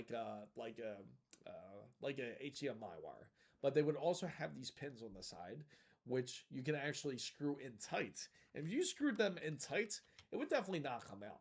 These VGA cables would not come out, and it looked a bit more like this. So as long as you had these in tight, most people would either hand tighten it, or they wouldn't even try to tighten it, because some people didn't like uh, unplugging it in that sense, like especially for those who had to constantly swap out their cables. But you can actually really tighten it to the point. Let's see if we can find an angle to where we can actually see it. If you really look a bit closer to these, you see how they have those slits there? That was actually for like a flathead screwdriver that you can actually put there, and actually tighten it up to the point, so that way it would not release. So like you can have it in there tight. It's literally screwed in. That's why it would not ever release for anything. So these were solid cables, but it's definitely a big difference compared to what we have today. Like a perfect example is I had a display port plugged into my test monitor. And as I had it plugged in, I pretty much thought I unplugged everything. And of course, I went to go move my display, or I went to move the PC. It was either or. And it seemed that the display port had moved in the wrong direction. So, of course, luckily, it didn't get to the point where it actually snapped or anything like that. But the point is, it did like end up like pulling out a little bit of the cable. So, and later that day, I went to plug it in to try to reuse that cable, and it didn't work. It didn't work anymore. And so the cables now, like especially when it comes to something like DisplayPort, they're much more sensitive compared to what these were, because these are like bricks. Your PC or your monitor can literally fall off the desk, and this would be solid. it would be unaffected. So, oh yeah, oh yeah, the VGA to HDMI converter. For some reason, that's pretty wild. Uh, there were so many DVI substandards with cables. Fitting into the little metal cross thing did not match. So I spent hours on Copy Pro putting together SCSI cables. It was boring, but the program were the guys that they wanted to blow their brains out at the end of the day. I bought a DVI to HDMI cable. You know what some people did? They bought a VGA to DVI to DVI to HDMI cable, and that would never come out like really well. But people do it though. I still have plenty of DVI devices. Nothing's wrong with that. Can do HD 60 FPS, so it's good enough. Absolutely, it still can. I remember Samsung was like the creme of the crop, especially when it came to like displays. When it came to PCs, that it would be immaculate. Like just remember how great the display would look, especially when you plugged in DVI. I remember when PCI Express came but I can't remember what I plugged in before then.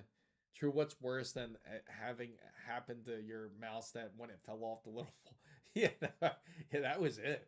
Truly, that was truly it. But but it is a big changeover, and this is again going over analog signal versus digital signal, and it does. And the only other thing that DVI did not do compared to HDMI was that sound did not travel like HDMI does to a display. Um, so DVI VGA sound was not allocated. It was for only display usage versus HDMI and of course DisplayPort. But again, still awesome technology. Doesn't even matter because most people don't even really truly use the HDMI or their sound through their display anyway. So, but before we had that, we had AGP, PCI. That's how you know. Uh, and Lennis is a legend. That's how you know he is a legend. So, going back here, we'll go over to the pricing side of things here. And for everyone that is just tuning in and just curious about the whole pricing increases, I'll explain it real quick for you guys. So for NVIDIA, the pricing is supposed to go up 20 to 30%. It's already been affected as it is. I don't mean to smile on that part because unfortunately it is the reality of things. It's been affected on Best Buy. It's been affected on a few manufacturer websites. You could easily look up an RTX 5080 Astral, and it's going to be the price of a pretty much what a RTX 5090 should be. $2,303. Absolutely insanely priced. So unfortunately, the pricing has gone up 20 to 30%. Not everything has gone in effect just quite yet. But of course, the first ones that typically take effect of this is it seems like the ASUS has is typically the ones that bring up the price increase first, and once you see them increase the prices, that's when you start to see all the other manufacturers pretty much follow. MSI. MSI is usually the last one. I feel like Gigabyte is the second, then MSI is the third. That typically goes and follows the whole price increase. And when it comes to AMD, their price increases are going to be as high as up to 10%, unfortunately. And for them, it's going to be pretty much the same flow where ASUS will raise their prices first up 10%, and then pretty much every other manufacturer will follow underneath. So Jamil says, is there a chance for an underdog RAM company video? And yeah, I mean, you do, but I'm just really curious to see how they face. I certainly have to say, like, Adana is one of those companies to keep an eye on. Great company to work with as well. There's certainly RAM kits that they do have that you can end up getting a decent deal on. Martin, what's going on? Great to see you. I ended up returning my graphics card 9070 for the 9070 XT for $90 more at Micro Center, and the rumored price changes. Yeah, I'm glad that you managed to do so. Micro Center still remains kings because they are absolutely phenomenal when it comes to returns, especially if you're upgrading. They don't have any issues when you go to a Micro Center. Newegg's decent too as well. So if you guys are interested in upgrading before any type of price increases, take advantage of it because unfortunately it's a very real issue. We actually just took a look at some of the Micro Center pricing, not specifically on just the 6000 Blackwells, but we actually did take a look at some of the pricing when it came to the GPUs, when it came to AMD, because unfortunately their pricing has increased quite a bit. You can still get a decent deal for Power Colors AMD Radeon RX 9070 XT, still under $700. If you're looking for something that is just as competitive as the RTX 5070 Ti, that's certainly a GPU that I would highly recommend to go with. So they just had Naturilis. Yes, yes, they do. I need to get with them on that. So even if they do a cable management, this it's all about patience. I know that's the toughest part when it comes to cable management. Many of us want to get that PC put together. We don't want to. We don't want to sit around and just wire pretty much a PC all day just for it to turn on. Because in the end, that's all we want to do is get on the PC and just play our games. But if you do it right, you will thank yourself in the long run. Because when you do have to unveil that wonderful bird's nest, uh, then you will thank yourself that you did it. Because at least you'll know where all the wires are. So also, what's pretty decent too is the RX 9060s XTs. You can get the 16 GB variant for $440. They have it for Power Color, really good deal. For that card, it's decent. Still runs really well. I still got to do some benchmark tests for you guys that are curious about SteamOS and the RX 9060 XT. I tested it on Ninja Gaiden 4, tested it on Cyberpunk 2077, and still does really well and performs phenomenal, even on a 1440p display for a RX 9060 XT. Of course, you want to push better numbers. You want to try to attempt to reach 4K numbers. The RX 9070 XT is also a great choice to get. So Tony says, I watch Ben from Empower Gaming. I believe him to have the best cable management. It does me absolutely no. Oh man, that's crazy. I bet he really takes his time. A lot of the times, I do what I can. I make it neat as I can, but I never get to the point where I try to make sure it's like server grade cable management. And what I mean by server grade, you have all the wires pretty much just like all in perfect lines. And that takes, of course, a lot of patience and a lot of thought process in order for it to make it work, especially in PCs. And it all depends too on the type of connections that you have. If you have multiple fans, thankfully now they have you can daisy chain fans like Lee and Lee's fans. Thanks for Lee and Lee for sending all these wonderful fans to us so we can continue with a lot of projects. But a lot of the newer fans, Corsair has them too, where if you daisy chain them, you no longer have to daisy chain with a wire. You can daisy chain the fans themselves, and they will communicate their signal that way. So Jamil says, Gigabyte Arrow Overclock RTX 5070 Ti or the Asus Prime 5070 Ti or even the Pro Arts or even any of these. Which my favorite 5070 Ti, my favorite 5070 Ti, if you had to go specifically between those models, let me see. Pro Art was decent. Prime, uh, I'm not really usually fans of primes.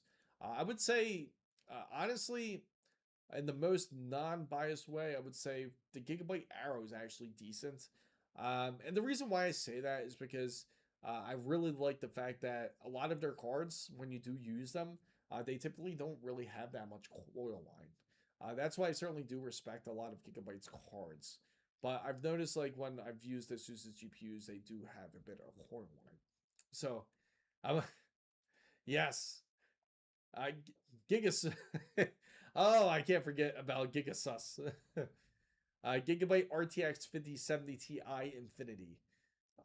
Yes, that would be an amazing combination. And don't forget to add the don't forget to add the wonderful Astral. It's the Gigabyte Astral RTX 5070 Ti. No, I'm kidding. I just sat on my side cover and I got it closed. Oh, yes, wonderful Gigasus. So, so if anyone's looking for specifically any cards before you get affected by the price increase, Power Color is certainly a card to definitely go for. They make very decent GPUs. Let's see, XFX is actually really well I know a lot of you guys kind of sketch away from like ASRock, but ASRock's also very good, especially when it comes to their GPUs. Their GPUs are actually known to be one of the most silent GPUs, especially if you use it for your PC, for gaming. So I would say, like, even if you get an ASRock AMD Radeon RX 9070 XT Steel Legend, that's actually a really good GPU to get. Now, if you're going to more for the NVIDIA side, if you want to go for like 5080s, um, of course, the 5080 would be a decent card to get. It seems that Gigabyte hasn't been quite affected just yet when it comes to their 5080s. Um, Asus has been affected, so just be wary of when you do purchase an Asus RTX 5080. The prices have increased already. You see $2,099 for the RTX 5080 Astral, so they are a bit more expensive. Um, Now, again, MSI is also kind of like the last ones to kind of push up their pricing as well. So if you're trying to get a decent RTX 5080, I would say specifically look for those brands as of now. You can get Asus if you want to, but just be mindful that that the pricing has affected Asus's RTX 5080 Astral for sure specifically. I'm going to check out the RTX 5080 now and let you know what pricing has increased or whatnot. So Gigabytes is decent. Asus's Tough Gaming 1900, yes, has been affected. Absolutely. So it seems like more of their line has been affected now. Zotac's NVIDIA GeForce RTX 5080, decent price. There you go. Get a Zotac. Zotac, you may have never heard of them. Very decent brand to get. Very reliable. We actually installed a RTX 5070 Zotac. Just like the solid core, similar type of build, excellent card, and it runs silent. So this is definitely a great card to I would highly recommend. Of course, Astral affected $2,149. Prime hasn't quite taken full effect. This was its price before the price uptick, so the Prime hasn't been affected. PNY's RTX 5080, 1289. You can go for it. It's definitely a great deal, especially now. If you're building a PC and you need a GPU, this is a decent choice to get. Gigabyte's NVIDIA GeForce RTX 5080 Arrow, but specifically this is for short form factor. I wouldn't get this unless you have a short form factor build. The RTX 5080 Gaming, decent choice. Pricing is decent. This is decent pricing, but be wary once again. If you see it go up above $1,500, it wouldn't be much of a surprise once again. So, you know what I thought about the other day? Could we also include a GPU into the toy category? Let's say you use that only for games. I mean, it's kind of is, but it isn't. And the reason I guess they look at toys more of a physical thing.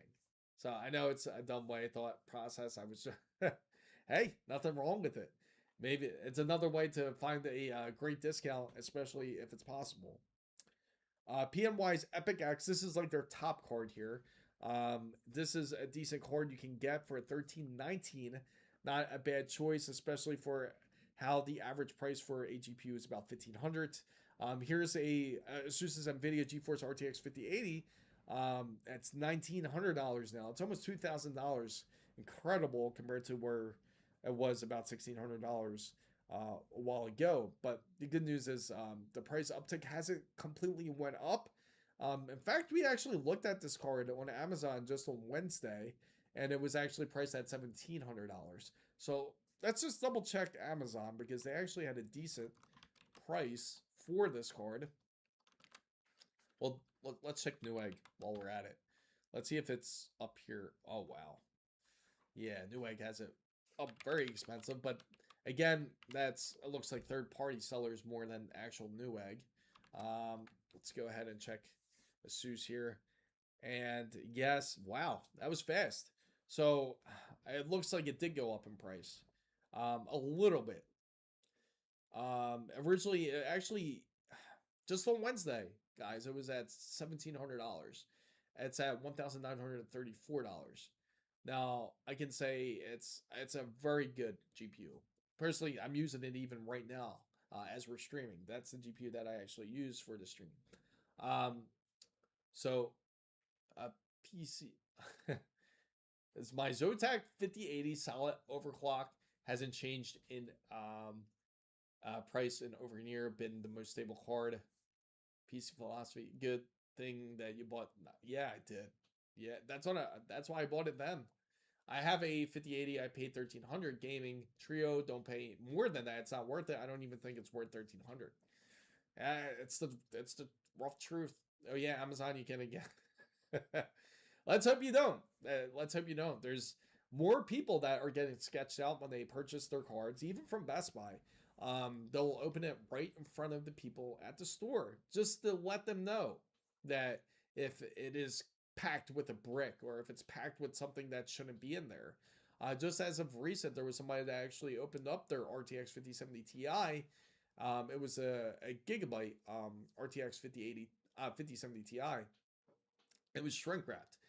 When I saw it was shrink wrapped, I immediately knew this was not going to be good because Gigabyte typically does not shrink wrap their stuff. They do not shrink wrap their products. So he took the wrap off, opened up the box, and lo and behold, it was a water bottle.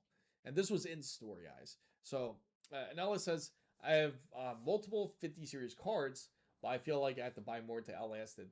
Yeah, I know. I feel the same. Yeah, the more GPUs, the better, especially for those who need it for their work. The GPU always gets the job done. Can you check for? Yeah, sure, sure. Let's take a look at 5070 Ti, guys, and see if the price has been affected with the 5070 Ti's. So we're gonna go back to the 5000 series, and we're gonna go 5070 Ti. So I only chose 5080 because of the slim Zotac made a tiny version. They did. You know what's crazy? Just last week, guys, on Saturday, Zotac had a very amazing. They had an amazing deal for RTX. I think it was a 5080, and you could no, it was a 5070 Ti, and it was under $1,000. I hope anybody, hopefully anybody that was watching was able to pick up on that deal because that was 100% worth the purchase. So let's go a little bit down here. We're going to check the 5070 Ti's. PNY's RTX 5070 Ti, 929, worth it. The ASUS NVIDIA RTX 5070 Ti. Okay, so far it seems that the pricing hasn't been affected. Prime wise, remember the Prime specifically hasn't been affected. $1,009, fair deal. RTX 5070 Ti, fair deal, $929. So a lot of the cards seem like that they're priced pretty much fairly. MSI's fair, Gigabyte's fair, Zotac's fair. Now I'm more curious about the more higher end cards, and it looks like they don't really have any of the higher end 5070 Ti's in this store. So it looks like the pricing has held well. So if you were to purchase between a 5070 Ti and a 5080, the price gap is so insane. It's almost $1,000 difference. I would honestly just say go 5070 Ti. It's not worth the extra $1,000 for a 5080. That makes absolutely no sense. There's no value there. Let's go ahead and check out Newegg here and see if they have any specific pricing deals. I'll go and check Amazon as well, guys. But RTX 5070 Ti, we'll make sure it's directly from Newegg here because they'll have more in stock compared to they'll have more in stock compared to Micro Center when it comes to this. Gigabyte WindForce, great deal, $989. ASUS Tough Gaming. This is what I was a bit more curious about. See, their pricing hasn't been affected, not just quite yet. 1,170 is about right for their card. MSI's GeForce RTX 5070 Ti. A bit expensive, but it is a limited edition card. It's a bit higher priced. If you're a fan of this type of card, the Fryren card, then you can go ahead and get it. But again, it's you're getting it for collector's value. MSI MLG edition, fair price. So far, it seems that the RTX 5070 Ti has been fair when it comes to pricing. They don't really have anything that is priced out of spec from what it seems. So, yes, you're thinking of it to give a but the 5080 felt like nothing. Extra weak for the Titan price. Yeah, yeah. I mean, at 50 now, if you look at the difference between the 5080, you can see how much of a price gap it is. There is. Let alone, just imagine. Wait till we check out the 5090s, and you'll see how much of a price gap there truly is. So the price, it was just announced like not even like almost 2 days ago, nearly, and you could see how much of an effect of pricing it took. So we're gonna go sold by Newegg and in stock. So far, all these cards are priced at their fair pricing, and it seems Gigabyte is, yes, priced fairly. MSI priced fairly. The Tough, pretty much expected, same pricing. So far, it hasn't quite adjusted yet. Not on Newegg, at least, when it comes to their cards. Um, Expect their pricing to be adjusted soon. So at least on Newegg, guys, if you hop on the 5080s, it's a little bit more. But again, the price gap is quite significant compared to the RTX 5070 Ti. I mean, really think about it. You can get an RTX 5070 Ti for under $1,000. You can get it for $900, say $89. You're nearly paying nearly almost double for the 5080, which is, it's not like a large scale improvement compared to like the 5090. If we take a look at the price, the Commuter Edition card, Newegg is now hyper. So Havy, so let's take a look here. We're gonna go sold by Newegg. We got to make sure it's sold by Newegg because otherwise you get the scalpers. Asus ROG Astral, $4,500. So it went up slightly. That went up slightly. PNY GeForce RTX 5090. People are buying these cards. I hate to say it, but people are buying these cards because there's only 4 in stock. So it's the PNY GeForce RTX 5090. That's expensive, really expensive for that card. So that's actually makes me really curious. That's actually expensive. So that's actually taking a hit. PNY's did. Open box. Now, open box Astral is 4,300. That should be new price. A used good RTX 5090 is $4,300. Look at that value. That is insane. So let's take a look at Micro Center and see what they offer for their 5090. Because they're obviously going to take the blunt of the hit because the more VRAM you have, the more value it has, if that makes sense. Oddly enough, it doesn't matter about the GPU as much. It's about truly the VRAM in the card, which is insane. So, yeah, sure. But I mean, like, think about the value though. It's $7,000 here for that's insane. Yeah, exactly. And 4090 would be a much better deal. If you could get your hands on a 4090 compared to like a 5080, that would be the better deal. Oh wow. That's pretty insane. Okay, so now we're going to compare the 5090s here, guys. So the NVIDIA GeForce RTX 5090 gaming overclock is $3,800. Now the Tough edition this went up significantly. This is $4,400. That used to be the price. You see what I mean? Like, we just looked at the Astral at $4,500. There's no way that a Tough gaming card is that close to an Astral card. So that's expensive. The 5090 is $4,300, and this is the MSI. This is the Ventus. I'm not, as you guys know, I'm not a huge fan of Ventus. It's $4,300. Now, yes, it went up significantly. The RTX 5090 ROG Astral at Micro Center is almost $5,000, guys. So it's $4,829 for this card. So yes, the pricing has truly been affected already in the 5090s. The RTX 5090 Pro Art, which recently just been released, is $4,500. Gigabyte's card, it's pretty much held its price. It's been holding at 4,000 for a while actually. So that card hasn't been affected just yet. I know, isn't that crazy? It feels like it. I originally bought the 5070 ROG Strix open box for 1100. It didn't work, and they wanted 1600 for what? So I bought the 58. Oh, that, I mean, it makes more sense if you can get it for the better. I know. You see what I mean? Concrete. It makes no sense. It's absolutely really expensive for that card. So I'm on the Pro Art build, and you just overpay 30% just for the looks. That's what it seems like. For the white card here, it's it's nearly touching. You know what, guys? Actually, if you guys are interested, if you guys have the funds, there is. Take a look at that open box. You see that, guys? Let me click on it. It's valued at $4,929. Now the open box version, they have it available over at Micro Center. They have one open box for $3,986. It's nearly $1,000 cheaper if you get the open box version. That would be considered a good deal. Isn't that crazy? So, I mean, really process that.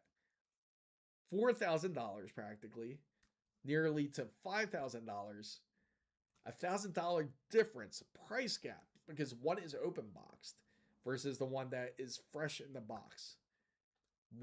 So if you truly want a white Astral, it's definitely better to get the open box without a doubt.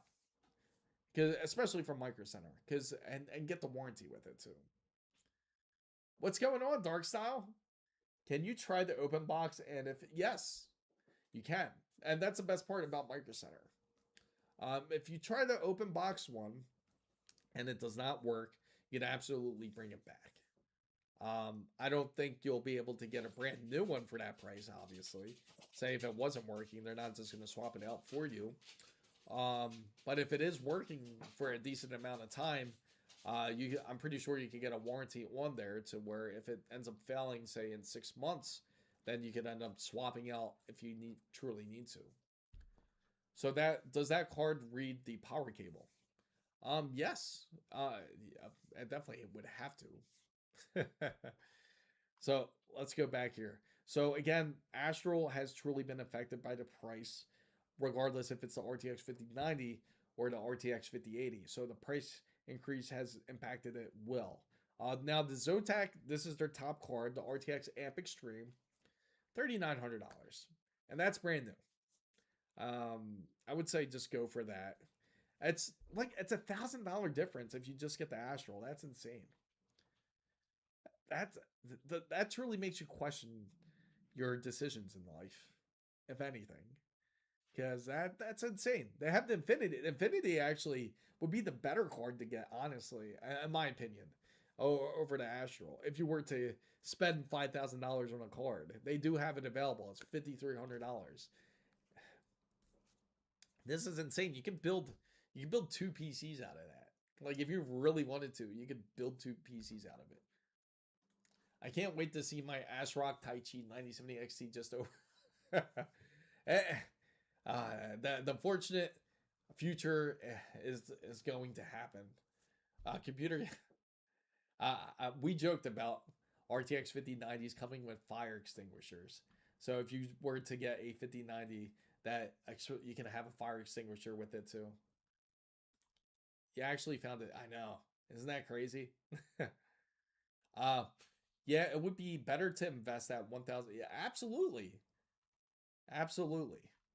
And so you guys in Miami or in Florida that have access over to Best Buy or in Micro Center, just to let you know, it is a tax-free month just for this month because of back to school. It's up here, July 20th to August 20th. So take advantage of it while you can. The MSI gaming looks pretty good, but the ROG Strix was beautiful. Absolutely was. Absolutely. So, man, but that just shows you the price increase is in effect. So NVIDIA up 20 to 30%. AMD up 10%. So some has taken effect, some cards have. It's not in full effect. So about roughly about the third of the cards, I would say the third ASUS cards, and then uh, and then you have a few of the 9070 XTs that's gone up a little bit in pricing as well. So so FanBam guys, just remember, if you guys are getting a GPU, make sure to keep that in mind. Definitely shop smart and look at the price trends if you are in the market for a GPU. If you don't have to buy a GPU, don't. Just save your money. Of course, just like everything in life, it will go down, but we just don't know exactly when until the prices can truly go down. It's going to take, unfortunately, a bit of time for the pricing to adjust uh, to the proper settings. So ESO says at the moment my pre-built PC. Yeah, honestly, yes. We actually looked at a couple. In fact, I'm surprised Waffle Skater didn't stop in. In fact, he showed us some Costco builds. He got an RTX 5080 build. I think it was Takuma can tell you too because he was there too. It was a RTX 5080 with, I think it was it a 13400K or was it no, or a 13700K? It was one of those processors or the AMD, and it came with the AMD Ryzen. Was it a 9600X? Was one of them, I think it was, or 9700X? No, 9900X, and it was still around $3,500, and that's with the GPU. So yes, it could be worth it getting a pre-built at that price. It's going to be harder to convince parents that this is, yeah, definitely. That's going to be hard to, that's definitely a hard explanation there. Don't try to pull what I pulled back then. Are you sure prices will, this is, I'm a, now when you say new standard, I truly, this is unsustainable. At these levels, it's completely unsustainable. There's no way it would continue at that point. Looks like the Super Series has been canceled. Well, we can't say for certain. We'll see what happens. So my Micro Center has a 9850. There you go. That is the perfect example. So the Korean stock market crash 40%. Yeah, again, indication. Just time. It's all time. Just I've noticed that too. The crashing is happening. Just give it time, guys. It'll happen. So, FanMam guys, I do appreciate everyone for coming into this live stream. Make sure I will update the wonderful members with a video sometime later today. I have to get to the movies to go watch the new Spider-Man. It's hopefully it's really good. I heard good things about it. I know a couple people that went to go see it. So, FanMam guys, I do appreciate everyone that is here on today's stream for Saturday. But I'm glad that you enjoyed the portion of the stream, Dark Style. We definitely had a great talk. We had a great talk about the wonderful price increases. Just remember, PC building is still possible today. You still can build a PC under $2,000. Just keep just keep watching, and I will try to guide you the best way I can. Of course, join the wonderful Discord. Thank you, Takuma. Thank you, Jenimorph. Thank you, Tony. Thank you, Concrete. I do thank you, Dark Style. Thank you, ESO, for stopping in. Thank you, Plastic Star. I thank, of course, Concrete and Ellis. I'm surprised I didn't see a couple guys in here. I know Wasabi stopped in. Havy, Jamil. I gotta thank. Who else? Amir, of course, he stopped in as well. I thank everybody for stopping in the wonderful stream. Make sure if you have any questions at all, don't be afraid. And Plastic Star, thank you for stopping in as well. Make sure to feel free to ask in Discord, as I will certainly help you out, help you guys out there. And Takuma is also awesome. He's a wonderful help to the wonderful FanBam and to the PC community. Thanks so much, and thank you for the well wishes. Yeah, I actually want to see that, but it's been sold out a lot. The whole Odyssey movie, it's been sold out like in because I'm trying to see it in true 70 millimeter the way it was intended, but I have been SOL in trying to get those tickets. I will continue to look. But fam, guys, thank you guys so much for watching. This is Chris Mizo signing out.